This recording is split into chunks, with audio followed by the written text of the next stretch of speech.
ద్వారా జరిగే ఈ భేటీలో తెలంగాణ ఏపీ సీఎంలు, కేంద్ర జలసంఘం అధికారులు, కృష్ణా గోదావరి బోర్డు చైర్మన్లు పాల్గొననున్నారు. కొత్త ప్రాజెక్టుల నిర్మాణం, వాటి డిపిఆర్ల సమర్పణ, బోర్డుల పరిధి వంటి అంశాలపై ఈ భేటీలో చర్చ జరిగే అవకాశం ఉంది.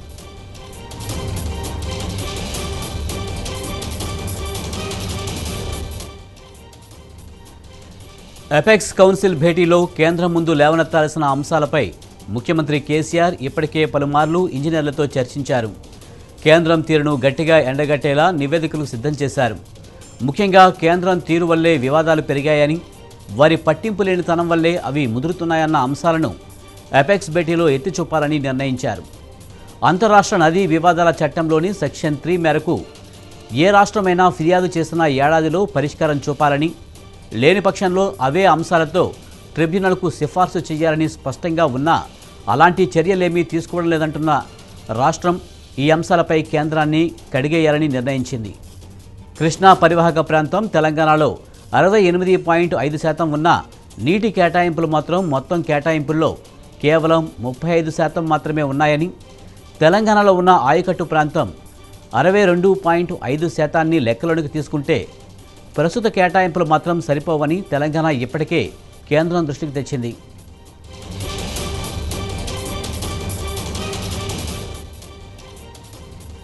పరివాహకం, ఆయకట్టును లెక్కలోకి తీసుకున్న రాష్ట్రానికి కేటాయింపులు 299 టీఎంసీల నుంచి 500 టీఎంసీలకు పెరగాలని రాష్ట్రం అంటుంది. కల్వకుర్తి, భీమా, నెట్టంపాడు ప్రాజెక్టులకు 77 టీఎంసీల నీటి కేటాయింపుల కోసం విజ్ఞప్తి చేసిన ట్రిబ్యునల్ పట్టించుకునే దృష్ట్యా దీనిపై పునఃసమీక్షించి కేటాయింపులు చేయాలని, రాష్ట్రానికి జరిగిన అన్యాయాన్ని సరిచేయాలని గట్టిగా కోరనుంది.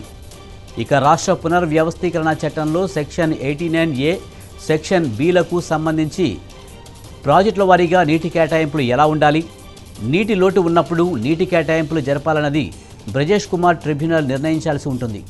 అయితే తెలంగాణకు సంబంధించిన అవసరాలను, ప్రాజెక్టులకు నీటి కేటాయింపులను దృష్టిలో పెట్టుకుని విచారణ చేయాలని కేంద్రం స్పష్టంగా సూచించకపోవడంతో ట్రిబ్యునల్లో రాష్ట్రానికి న్యాయం జరగట్లేదని ప్రభుత్వం బలంగా భావిస్తోంది.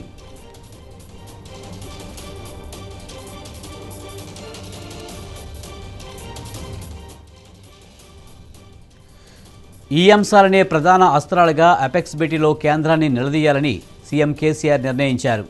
ఇక బేసిన్లో లేని ప్రాంతాలకు కృష్ణానది నీటిని ఏపీ ప్రభుత్వం తరలించుకుని వెళ్తున్న పోతిరెడ్డిపాడు, రాయలసీమ ఎత్తిపోతల పథకాలు చేపట్టినా వాటిని నిలుపుదల చేయడంలో బోర్డు విఫలమైన తీరును ఎండగట్టే అవకాశం ఉంది.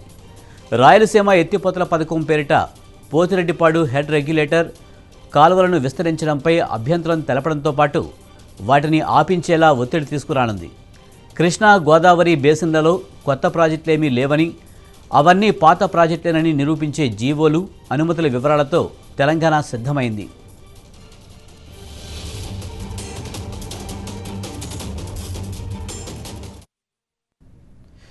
ఇక దీనికి సంబంధించి మరింత సమాచారాన్ని మా రిపోర్టర్ వేణు అందిస్తారు. వేణు, జల వివాదాల పరిష్కారం కోసం ఈ రోజు అపెక్స్ కౌన్సిల్ 2 తెలుగు రాష్ట్రాలకు సంబంధించి సమావేశం కానుంది.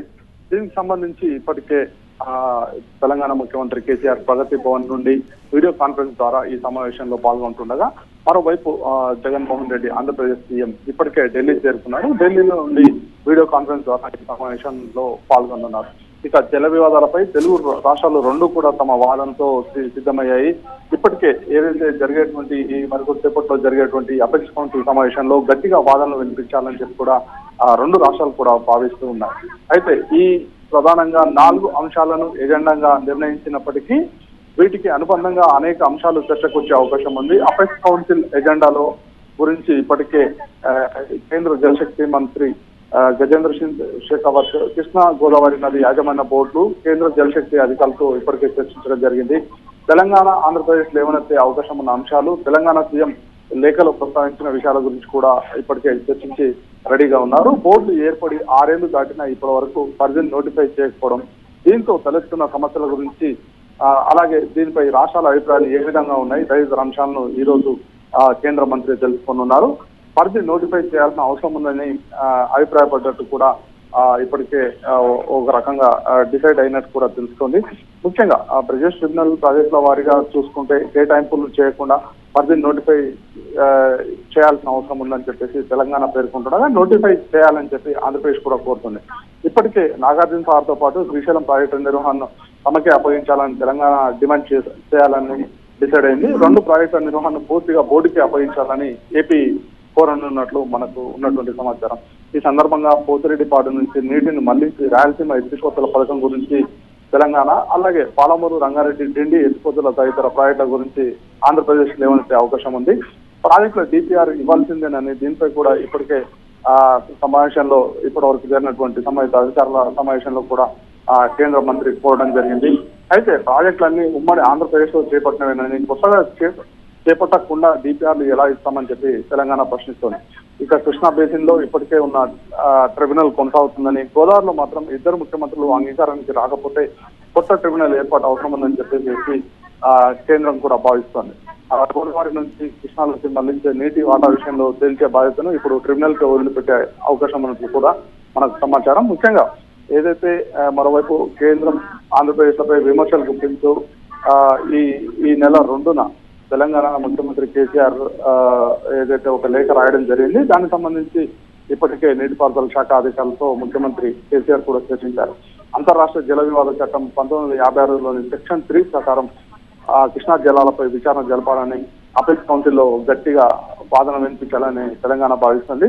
దీంతో పాటు రాయలసీమ ఎత్తిపోతల పథకాన్ని ఆపాలని కూడా డిమాండ్ చేయడంతో పాటు ఆంధ్రప్రదేశ్ అభ్యంతరం వ్యక్తం చేస్తున్న ప్రాజెక్టులన్నీ ఉమ్మడి రాష్ట్రంలో చేపట్టినని మరోసారి స్పష్టం చేయాలని చెప్పి తెలంగాణ భావిస్తుంది.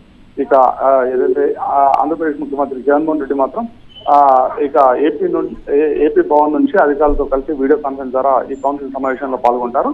రాయలసీమ ఎత్తిపోతల ద్వారా నీటి వినియోగం కొత్త ఆయకట్టు లేదని, ఉన్న ప్రాజెక్టులకే నీటి సరఫరా చేయడానికని గట్టిగా చెప్పాలని చెప్పి నిర్ణయించినట్టు తెలిసింది.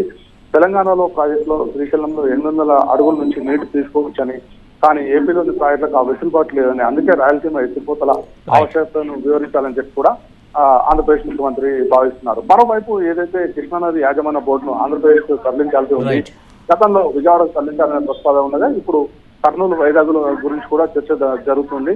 కర్నూలు వైపు మొగ్గు చూపుతున్నట్టు సమాచారం. వీరంగా త్వరగా ఆ బోర్డును ఆంధ్రప్రదేశ్ మార్చాలని ఏపీ కోరనున్నట్టు తెలిసింది.